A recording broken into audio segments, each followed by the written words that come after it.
You know, a lot of people are watching the Boston Bruins tonight against the Toronto Maple Leafs in the round of 16 for the 2024, what do you call, opening salvo in the Stanley Cup playoffs.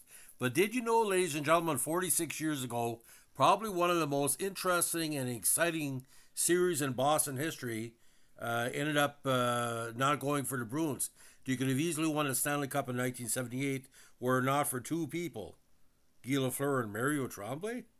So today we're going to be going over some generalities of the 1978 Stanley Cup Finals. Now, this was a combination broadcast. CBC and NHL 78 were showing the games in English. And ironically, Danny Gatlivan didn't call all games of the series. The great Dan Kelly had the call in the deciding Game 6. So if you're looking back at it, it's kind of an interesting transition between the Gallivan dominated Montreal announcing with the more objective Dan Kelly.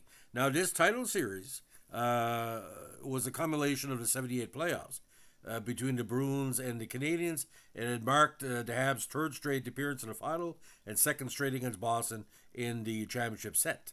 A rematch of the 77 Stanley Cup Finals, which Montreal won four straight. Now, this one, the Habs won its best of series, 7 series, 4 games to 2, despite the fact that maybe player for player, Boston was a little bit stronger, especially on the second, third, and fourth line. Now, there was the last time that both the Bruins and the Habs met in the Stanley Cup Finals, and the Canadiens did join the Bruins in the Habs division in '82, which led to numerous playoff series over the years, and even under the new format. The second biggest rivalry, again, between Nordiques and Montreal was Boston and Montreal, because there was no Toronto rivalry. The Maple Leafs killed it. Now, Montreal defeated Red Wings 4-1 in the quarters and swept the Maple Leafs 4-0 to advance to the final. Boston defeated Chicago Blackhawks 4-0, and in an upset, the Flyers 4-1 in the semis to make it to the final. Defenseman Larry Robinson of Montreal led all players with 13 assists and finished tied with teammate Guy Lafleur with 21 points to win the Connie Smythe Trophy. Now, this series was loaded with Hall of Famers. Montreal was captained by Yvon Cournoyer, Boston by Wayne Cashman. Head coach of Boston, of course, was Don Cherry Grapes, and Scotty Bowman was running it. Now, Hall of Famers for Montreal, actually almost half the team was Cournoyer, Ken Dryden, Bob Gainey, Guy Lafleur, Guy Lapointe, Jacques Lemaire, Robinson, Savard, Shutt. However, the grinders on Boston were just as good, if not better. So it was augmenting a lot of stuff. And the Hall of Famers, of course, Johnny Busick, Jerry Cheevers, Brad Park, and Jean Rotel. Now, the announcers also included Chico Resch, who was a Montreal prospect for a number of years, whose team got knocked out of the playoffs by the Maple Leafs, did a really good job. Of course, René Cavier and Gilles Tremblay did the announcement for SRC, and of course was simulcast on the NHL, what was then the NHL Network. So game one was all Montreal. Lafleur and Lambert with power play goals in the first period, staked the team to a 2-1 lead after the first, while Brad Park responded for Boston. Steve Shutt scored the insurance marker for Montreal, the seventh of the series, the Stanley Cup playoffs, at 13:54 the second. Then Yvon Cournoyer with pretty well his last big key goal in the third period at 3:55. Boston only had 16 shots on goal in the contest, so that was a big factor. Now, game two was a completely different shift. I had an opportunity to talk to a lot of the Boston Bruin alumni in 2010 in Woodstock, New Brunswick, who played in this game, and two players who did score for Boston in the overtime victory for Montreal. Brad Park had 7 in the series, where of all people, Rick Smith had a big goal. Now, Boston had staked themselves to an early 1-0 lead in the second period, and with Shutt tying it up with 7 minutes to go. 7 minutes gone in the second stanza. Now, Bob Gainey put Montreal up 2-1, with Ricky Smith scoring at 15:48. He had come over from, of course, the WHA. But in a very, very interesting situation, Guy Lafleur, he's ninth of the playoffs in a kind of a tough shot for Jerry Cheevers. If you see it on video, I don't think Cheevers even saw the shot pass by. It was that good. Boston had a little bit better game offensively. He had 32 shots. Kenny had 30 saves, while Jerry Cheevers saved 32 and 35. So a lot of people felt that Boston gained back some momentum in Game 2, and this is what happened. Of all people, Gary Doak scored the winner for Boston in the 4-3 victory in Game 3 at the Garden. Middleton had his fifth, also in the first period, with Peter McNabb and Terry O'Reilly scoring for Boston. Montreal had a bad offensive night, only 16 shots, so it was not much to do. Now, fourth game was completely different. Montreal gave up an early goal to Greg Shepard, with Dougie Riseborough tying it to make it 1-1 after the first. Robinson put them ahead 2-1 after the second, but in a very strange third period, Peter McNabb tied it at 9:19 with Brad Park having a great series again. Scored at 13:20, but of all people, Guy Lafleur scored with 33 seconds left to put it in overtime. And of course, Bobby Schwartz scored at the 382 second mark of the first overtime, continuing his great playoff that year. Now, Montreal, Ken Dryden had a bad game, only made 20 saves on 24 shots. Cheevers was a lot better. However, back to Montreal, it was a repeat of the first game in the series. Montreal staked themselves to an early 2-0 lead on goals by Robinson and Mondeau.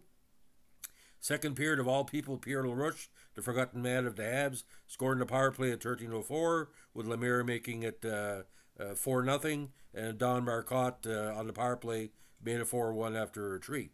Ron Graham replaced Jerry Cheevers in the contest. A very interesting change, maybe saving him from Game 6, and Dryden made 29 saves. Now, Game 6 was a bizarre game, and Dan Kelly had the call, so it had a different basic feel.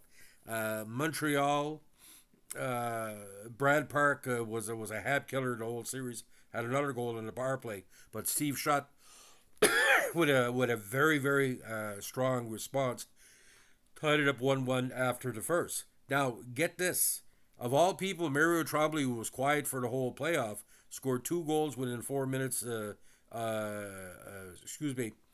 Scored 2 minutes after Steve Shutt, and a big go ahead goal by Mario Trombley in the second. So it was 3-1 after 13:37 the second period. Then Trombley's line mate, mostly line mate, 17:46. No scoring in the third period, and it was pretty weird. The last 23 minutes was sort of like a Montreal Canadiens coronation. So again, Shutt these 9 goal at 17:01 of the first. Then Trombley at 9:20. Trombley again at the second period, 13:37, followed by Houle. But Brad Park, if anybody was going to win MVP for Boston that playoff, if they did take it, Brad Park was the guy. So a very interesting roster of Boston. I want to go over it because this also had the Marcotte Jonathan fight that everybody talks about, where Bouchard was almost flayed open like a fish on the ice, bled like a pig after Jonathan hit the big shot. We have a couple of podcasts about that here. You can check them out. A very interesting Boston lineup. Of all people, former Habs Sean Shanahan was with Boston at the time as well. For Stret. Dennis O'Brien, The Reclamation Project by Don Cherry, Peter McNabb, Jean Bertel, Bobby Schwartz, Wayne Cashman, Bobby Miller, Rick Milton, Stan Johnson, John Winsing, Greg Shepard, Al Sims, Orr's former defensive partner, Donnie Marcotte, the Park, of course, Rick Smith, Terry O'Reilly, Gary Doak, Mike Milbury, Gary Cheevers, and of course Ron Graham. So I mean, Boston had 4 solid lines, and even a lot of people that watched the series were saying to yourself, this could be the team that could beat Montreal. And they kept with him for the first 4 games, but by Game 5, Guy Lafleur and Robinson did them in.